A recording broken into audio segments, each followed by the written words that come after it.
কাবা শরীফ কুরাইশের লোকেরা যখন পুনরায় এটাকে নির্মাণ করতেছিল, তো হজরে আসওয়াদ যে কাবা শরীফের দেয়ালে ফিট করবে, এটা নিয়ে দ্বন্দ্ব হচ্ছিল বিভিন্ন গোত্রের মাঝে। কারণ এটা একটা বরকতময় জিনিস, এটা জান্নাতি একটি পাথর। তো এইটা ফিট করবে কে? এই বরকতের কাজটা কে করবে? প্রত্যেক গোত্রের দাবি ছিল এটা আমরা করব, এটা বরকতের জিনিস, এটা আমরা করব, কল্যাণকর জিনিস, এটা আমরা করব। দ্বন্দ্ব হতে হতে এই পর্যায়ে গেছে যে তারা রক্তে হাত ঢুকিয়ে দিয়ে প্রতিজ্ঞা করতেছিল, হয়তো এই বরকত আমরা গ্রহণ করব, না হয় আমরা জীবন দিব, যুদ্ধ করে মরে যাব, তারপরও এটা অন্য কাউকে দেওয়া যাবে না। কত কঠিন বিষয়। সমাধান কিভাবে হবে?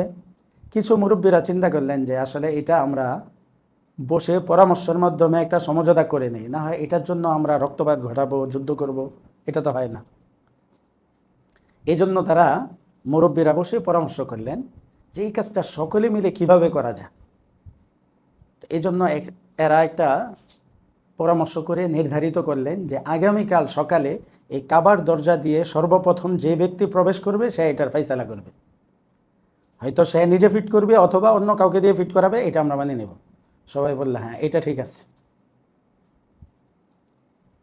তো এটা নির্ধারণ হয়েছে, সকলে মেনে নিছে। পরের দিন সকালবেলা সর্বপ্রথম দেখে গেছে যে আল্লাহ রসুল সাল্লাল্লাহু আলাইহি ওয়াসাল্লাম সর্বপ্রথম প্রবেশ করছেন। তো সবাই খুশি হয়ে গেল, হ্যাঁ এত সকলের কাছে প্রিয় ব্যক্তি, আল আমিন, বিশ্বস্ত, বা সকলেই খুশি। রসুল সাল্লাল্লাহু আলাইহি ওয়াসাল্লাম কী করলেন? যখন এই পাথরটা ফিট করা হবে, তো রসুল সাল্লাল্লাহু আলাইহি ওয়াসাল্লাম বললেন যে একটা চাদর আনো।